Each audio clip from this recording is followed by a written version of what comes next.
Williamson, Inc. serves as Williamson County's Chamber of Commerce and Office of Economic Development. In partnership with the Williamson Herald, WBKM Radio, they brought together Meet the Candidates, an interview series open to all candidates for this office to help inform the community. During these conversations, candidates will share their views, and I may also share some of my own opinions as part of the discussion. Those opinions are my own and do not necessarily reflect the views of Williamson, Inc., the Williamson Herald, WBKM, or any organizations involved in hosting this series. You can find additional voter resources, including these interviews and written candidate profiles, at williamsonchamber.com/vote. 4 years ago, you were a rookie at this. I was. You're not a rookie anymore. Some days I feel like it, but some days I feel experienced. What have you learned in 4 years as a county commissioner?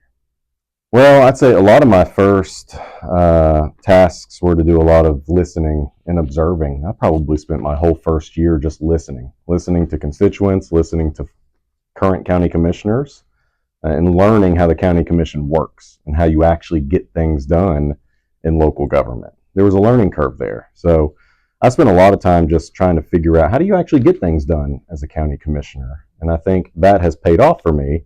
Now in my third and fourth year, I feel like I actually have a grasp of how to actually make things happen for my constituents, as opposed to just being a voice or loud in our community, actually getting things done.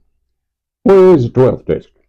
So the 12th district starts about downtown Franklin and rides the 96 corridor almost out to Arrington. A little bit north of that in the Cool Springs Boulevard Circle, and then south down to Paytonsville Road. What's the biggest challenge in being the 12th District County Commissioner, or one of two? It's an exciting district because it involves, of course, a mix of city and county residents. So, of course, the county seat being Franklin, a lot of things happening in Franklin, so half of my district is in the city limits. The other half are unincorporated residents in the county, and sometimes their views of how things should happen in the county as a whole can differ. So finding my place to be a good representative for both of them is sometimes challenging for me. What do you do for a living?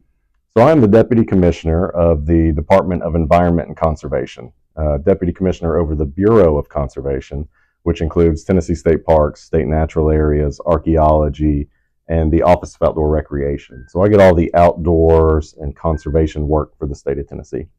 You work with another fine Williamson Countyan by the name of Jim Bryson. Jim Bryson. Very highly thought of. Jim Bryson's fantastic.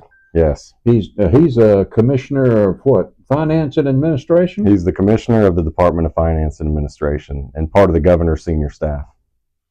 What committees are you on? County commission committees? Ooh, I've got a couple of good ones. I am the only county commissioner that's appointed to the Regional Planning Commission. So having that seat, I don't sit on as many other committees as other commissioners do. So Regional Planning Commission, I also have the Property Committee, and then I have the Rules Committee, which I'm chairing this year. I'm also appointed to the County Ag Committee, the Agriculture Committee.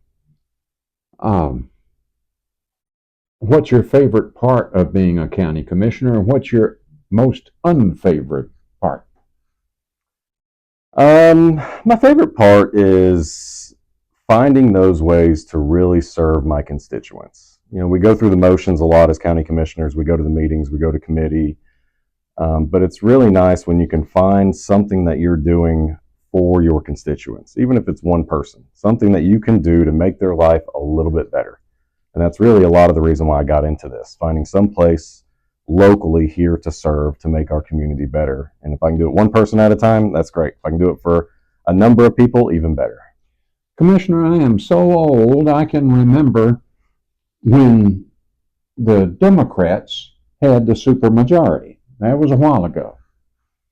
Now the Republicans have a supermajority in Williamson County. It's rumored to be the most Republican county in Tennessee.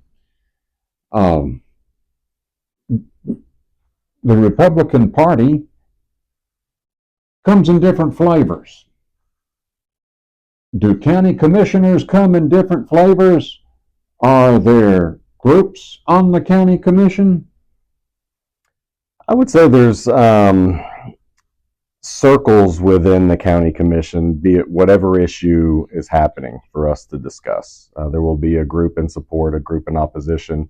What we find is it's not necessarily a party issue in most cases. It is some non-party issue that we're handling locally, but groups will gravitate to either support or not support it. And that sometimes creates what we'd call little circles in the party. As being on the county commission, that's where we find those circles. Which group are you in? I don't typically find myself hard in any one group. I approach everything from a more common sense perspective. I don't feel beholden to any circle of influence within the county, which I appreciate. I think I'm pretty level-headed about things. Sometimes I vote with the majority of the commission, sometimes I don't. And that just happens to be where I land on any given issue. I try to do what's right. I try to be nice about it. I try to be pleasant in my dealings with commissioners, and sometimes I agree with them, sometimes I don't. How do you go about pleasing, I almost said everyone, that's impossible. How do you go about pleasing anyone? Because Williamson County is so diverse now, regardless of the concept presented, you're going to have people for it, people against it. How do you tell somebody no? Telling someone no is always hard. I just remind myself if I do what I think's right, and if I do what I think benefits a majority of our community, it's probably the right move. Someone's always going to be upset with something we do in almost any given scenario on the county commission. And that's why we're voted in to represent our constituents. We're voted in to make those tough decisions. And sometimes they're not unanimous. Many times they're not unanimous. But if we find ourselves supporting a majority of constituents, then I think we're doing a good job. And there are more unanimous votes than somebody would think. There are some unanimous votes. There are more unanimous votes than not. When we roll through some more mundane process, Yeah. we have a lot of unanimous votes. What's your attitude toward debt? How conservative are you? Yes. I read the newspapers, and you're not above disagreeing with a fellow Republican every now and then. No, I don't think so, and I appreciate good discussion. When it comes to debt, I don't think anybody likes being in debt. I don't like being in debt. I try not to carry any debt. I have a mortgage. That's about it. In the business world and government, debt can be a tool, and it allows us to do some things and build some things that we otherwise wouldn't be able to without putting a tax burden on our citizens. So it's not that I'm against debt, but I think we have to be very careful about the amount of debt that we use. And we always talk about being $1 billion in debt or over $1 billion in debt. And that's a hard number to think about. But when you think about the financial status of the county as a whole, it's not an issue where things are burning down. It's not an issue where we need to have knee-jerk reactions or do something harsh. I think we're managing things fairly well. We need to work on reducing the debt for sure, because that will allow us to do more things in the future. So debt's always tough. Not a big fan of debt, but I do realize the utility in carrying it, especially for good fiscal managers of our funding. And we maintain our ratings and we're paying our debt.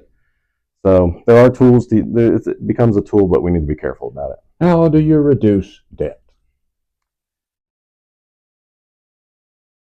There's probably lots of ways to go about reducing debt. I think from a very high level, county government, and this is something that I would enjoy working on the next term, is thinking about ways where we can look at efficiencies. There's probably some areas where we can do a little bit better. Everyone can do better at a lot of things. So it's finding those things that we can do better that would free up some of our funding to maybe pay down some of the debt that we're incurring. In state government, for instance, of course, where I work, we have a really good practice of every budget cycle. The governor requires departments to recommend reductions within their department. And then it's on the governor to determine whether or not he wants to take those reductions and submit them to the legislature. That's a practice I think that we can do a little bit better in county government and have the departments present a level of reduction, call it 2%. In COVID at state government, it was up to 15%. So those exercises become very helpful for us to figure out where are those things that if we needed to reduce or become efficient, where do the departments actually recommend us doing that? Because as a county commissioner, I'm not in the department every day. It's hard for me to walk through the county commission door and say, here's exactly where we need to make some cuts or get more efficient. We need to do a better job of encouraging our departments and the people that are in that work every day to make recommendations to us as the legislative body. How do you prioritize things to borrow money for? Schools, a jail, people. Yeah, borrowing money for capital projects is a broad spectrum of use, from very short-term projects to long-term projects. I'm typically of the mind, if we're going to borrow money for a capital project, it needs to be one that has a long lifespan, to where as we're paying that debt off, that facility actually follows the lifespan of the debt. I sometimes get worried if we use bonds or debt for something that has a short lifespan, where its utility may be gone and we're still paying on it. Those are the things that really bother me. You mean like football stadiums? Well, I'm not talking high school football stadiums. I'm talking about big covered stadiums down on the Cumberland River. Yeah, that, and of course local government doesn't really come up, but my concern's usually around like equipment or vehicles where we find ourselves taking out a bond, maybe school buses, where the lifespan of that is anywhere from maybe 5 to 7 years, but we're paying off debt in 10, 15 plus year increments. Those are the ones that really bother me. It'd be interesting to find out what's the average life of a school bus in Williamson County. One point, about a year or so ago, you gave half a thought to running for mayor. Why didn't you pull that trigger? There was a lot of discussion about me running for mayor. I love the county. I can't say I wasn't interested in doing it. I don't think the timing was right. There's a lot of things that I still want to accomplish in my service for the state that I'm real excited about. Of course, I just got a new role that I'm very excited about. And there's still a life. What kind of commissioner are you? I'm a deputy commissioner. Deputy commissioner. Right. Yeah, so there's a lot of things that I still want to accomplish in state service that it just wasn't right for me to consider it right now. Does the fact that we're going to be getting a new governor, like we're going to be getting a new mayor, does that affect you? Potentially. Or are you considered a professional? I'm considered executive service. So for that, I serve at the pleasure of the governor and the appointing authorities. So yeah, any transition could affect me. I'm excited about where the governor's race is going now. And so I'm hopeful that I can continue my state service into the next administration. What do you want to do in the next 4 years that's going to make a difference? Yeah, your phone rings a lot. Sometimes there's a knock on the door. I presume you've spent the last 4 years handling that.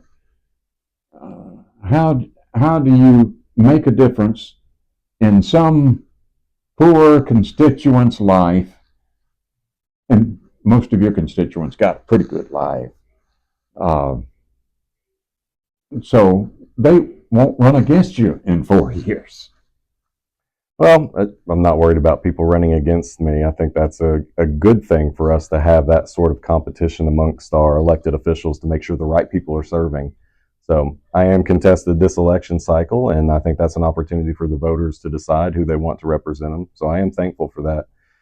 I think making a difference in our community, everyone wants a safe place to live, a place to raise a family, a good quality of life. So we have to continue thinking about those. Williamson County is a great place.